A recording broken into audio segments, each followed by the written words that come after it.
Assalamualaikum warahmatullahi ta'ala wabarakatuh dan salam perpaduan kepada tuan-tuan dan puan-puan. Video ini menerangkan berkenaan dengan tutorial asas Google Classroom. Cikgu wajib tahu. Mohon tekan butang subscribe dan lonceng agar anda tidak terlepas video terbaru akan datang.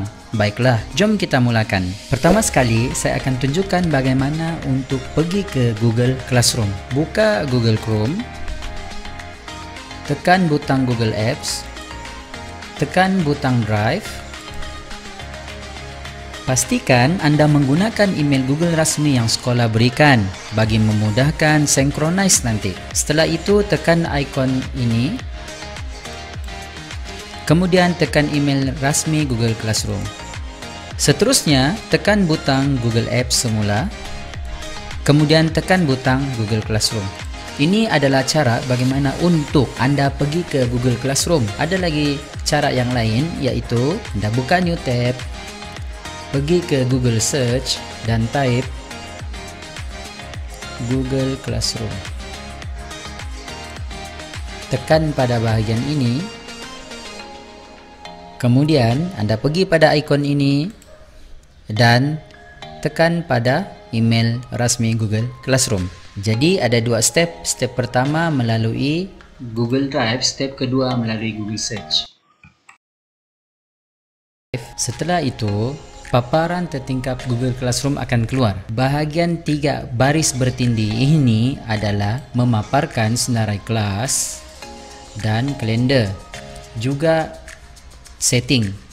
Seterusnya pada bahagian paparan depan Google Classroom ini terdapat butang to review. Pada bahagian ini membolehkan untuk anda melihat segala tugasan yang anda berikan kepada pelajar.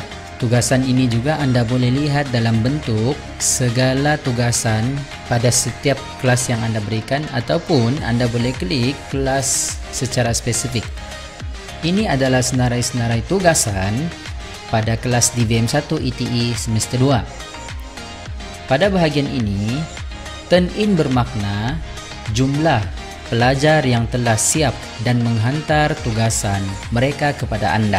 Assign pula ialah bilangan pelajar yang mendapat senarai tugasan ujian bab 4. Manakala return ialah senarai tugasan pelajar yang anda telah pun kembalikan kepada mereka semula. Terdapat beberapa kes dalam hal return ini. Pertama, anda return kepada pelajar setelah siap memeriksa tugasan mereka. Kedua, anda return kerana inginkan mereka membuat pembetulan soalan. Ketiga, return kerana tidak lengkap menjawab. Seterusnya, saya akan tunjukkan cara buat Classroom. Tekan butang Go Back, tekan butang Tambah.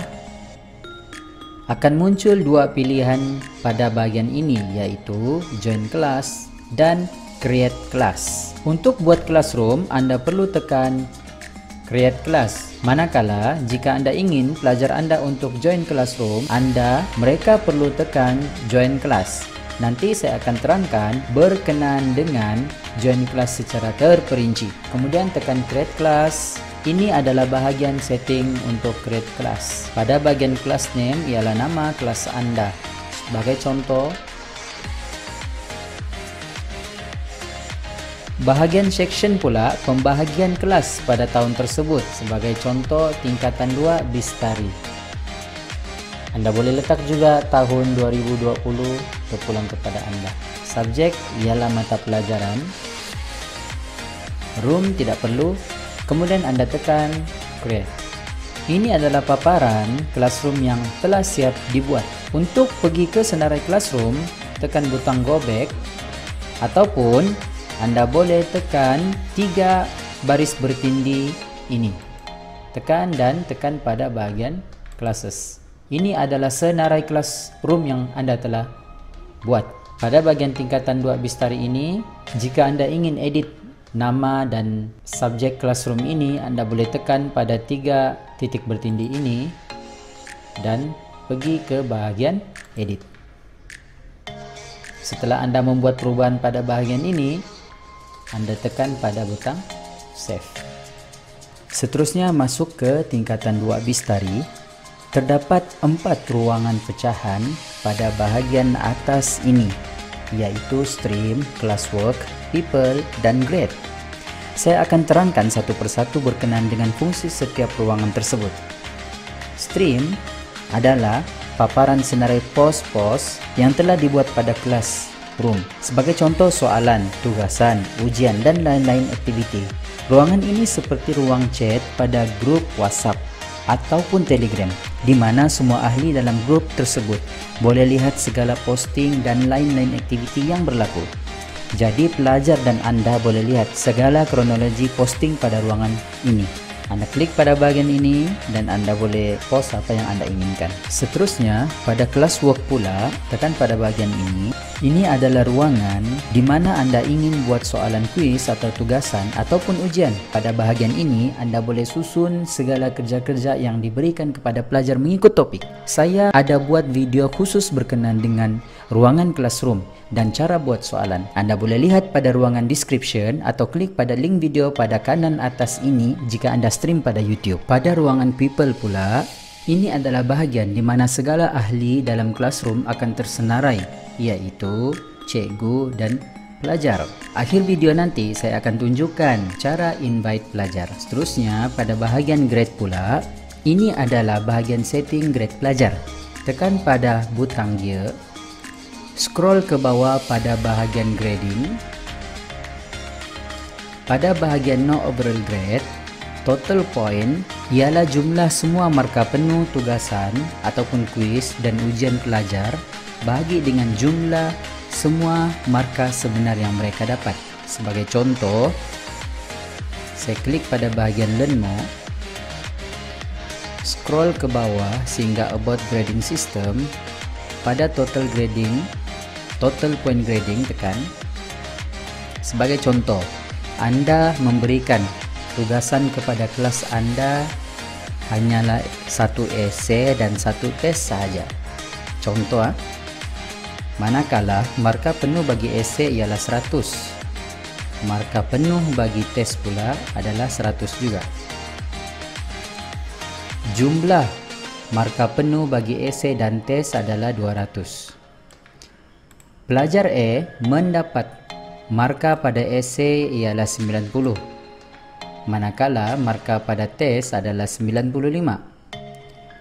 Jadi, total jumlah markah yang didapat oleh pelajar A adalah 185 bahagi 200 darab 100, maka total poin pelajar itu adalah 92.5%. Itu makna pada total point. Manakala pada weighted by category pula, ia adalah pecahan pemberat 100% pada setiap tugasan. Contohnya ialah Anda telah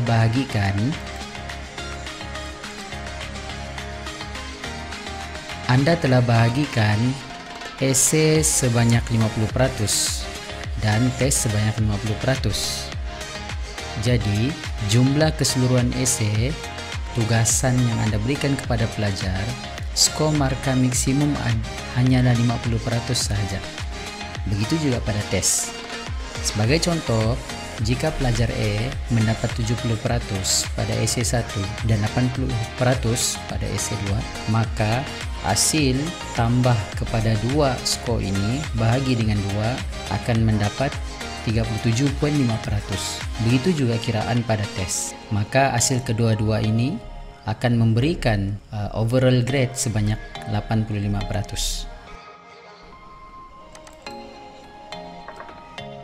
Anda boleh pilih untuk total point ataupun weighted by category terpulang kepada keselesaan Anda.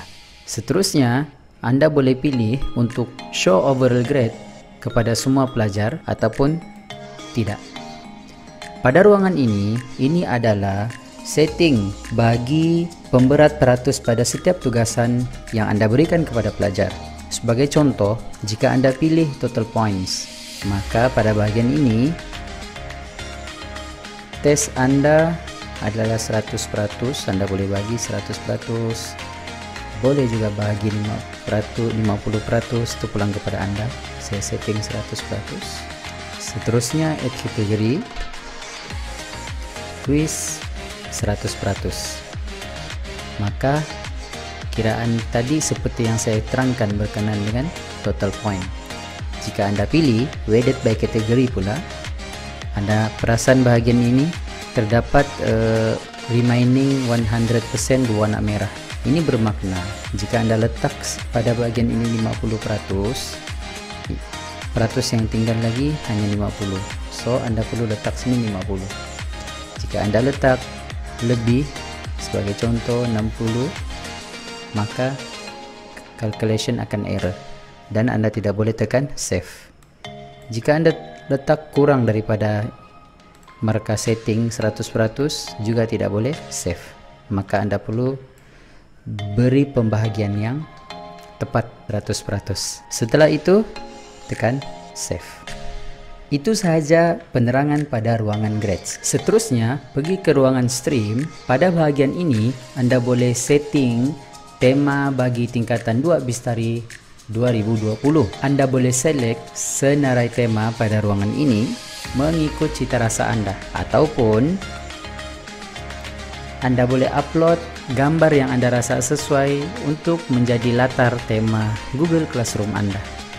Bahagian ini adalah senarai segala tugasan yang Anda berikan kepada pelajar Anda. Yang saya maksudkan sini adalah senarai tugasan yang mereka perlu hantar sebelum due date tugasan tersebut. Seterusnya go back semula.